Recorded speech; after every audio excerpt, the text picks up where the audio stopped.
Dear students, we are continuing with the unit electrostatics and under that we have the chapter number 1.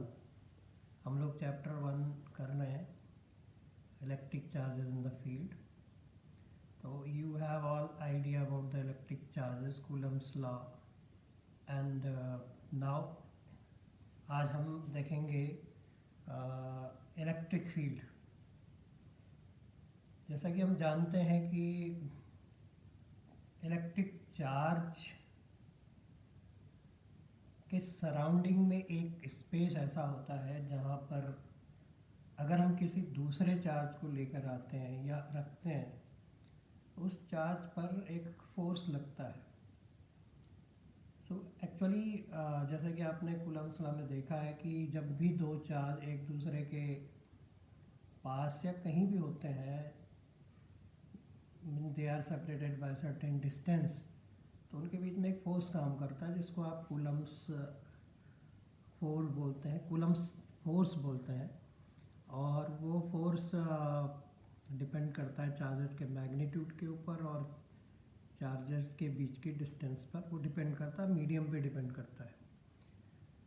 Electric field is set up by the individual charge. Every charge is creating its own electric field. हर charge का अपना एक electric field होता है.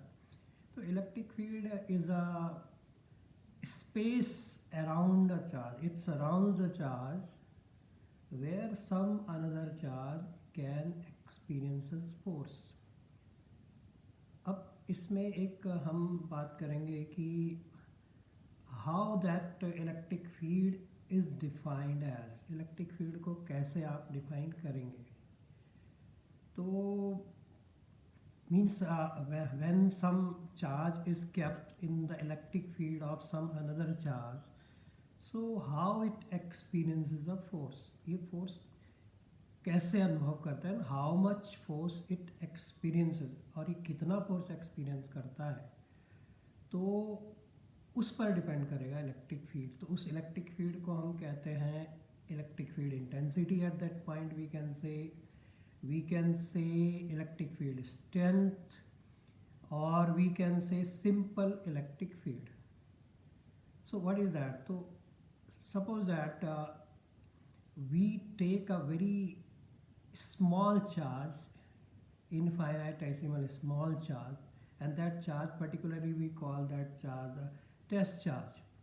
So that test charge, whenever the unit positive test charge is kept in the electric field of some another charge, that another charge is called as source charge. So force experienced by the unit positive test charge, force experienced per unit positive test charge at a particular point at a particular point, that is called as the intensity of electric field or electric field strength, or we can say simple electric field at that point. So now जैसे कि हम कह रहे हैं कि हमारे पास दो charge हैं, we are having the two charges, one which is creating the electric field, another which is experiencing the electric field. So the charge which is experiencing the electric field, it does not mean that is not creating the electric field. इसका मतलब ये नहीं है कि जिस charge को आप किसी चार्ज के इलेक्ट्रिक फील्ड में रख रहे हैं तो वो भी अपना इलेक्ट्रिक फील्ड क्रिएट कर सकता है, लेकिन वो इतना छोटा चार्ज लिया जाएगा, उसको हम इनफाइनेटेसिमल चार्ज बोल रहे हैं. तो जैसा कि आपने टेक्स्ट में देखा होगा कि that charge refers to q not tends to 0. It means वो इतना छोटा है कि it does not disturb the electric field created by the source charge. So that's why we can explain. अभी एक जनरल एग्जांपल है इसका, जैसे कि if some very big personality, कोई बहुत बड़ी बिग पर्सनैलिटी है, तो उसका अपना एक इन्फ्लुएंस होता है और that can influence the other people, but in condition कि the level of those people is not so high as compared of him or her. आप समझ गए होंगे कि कोई बहुत बड़ा आदमी इंसान है जिसका अपना बहुत बड़ा प्रभाव है, तो उसके प्रभाव में वही लोग आ पाते हैं जो उससे, जिनका प्रभाव उससे कम होता है। तो कहने का मतलब वही लोग उसकी तरफ आकर्षित होते हैं, अट्रैक्ट होते हैं। तो ऐसे ही टेस्ट चार्ज का भी होता है। Test charge is very small, so that is experiences the force because of the source charge. तो कहने का मतलब इसमें कोई कन्फ्यूजन नहीं होना चाहिए कि which is the test charge, which is the source charge. Now electric field, any charge having the electric field in the surrounding of it. So what will be the value of that electric field? You have already seen in the text how that value is derived, how that formula is derived. आपने देखा है electric field एक vector physical quantity है, वो भी आपने देखा है। इलेक्ट्रिक फील्ड की डायरेक्शन वही होती है जो फोर्स की डायरेक्शन होती है। मतलब if any charge experience the force in the electric field, so in what direction that experience the force, so same is the direction of electric field at that point.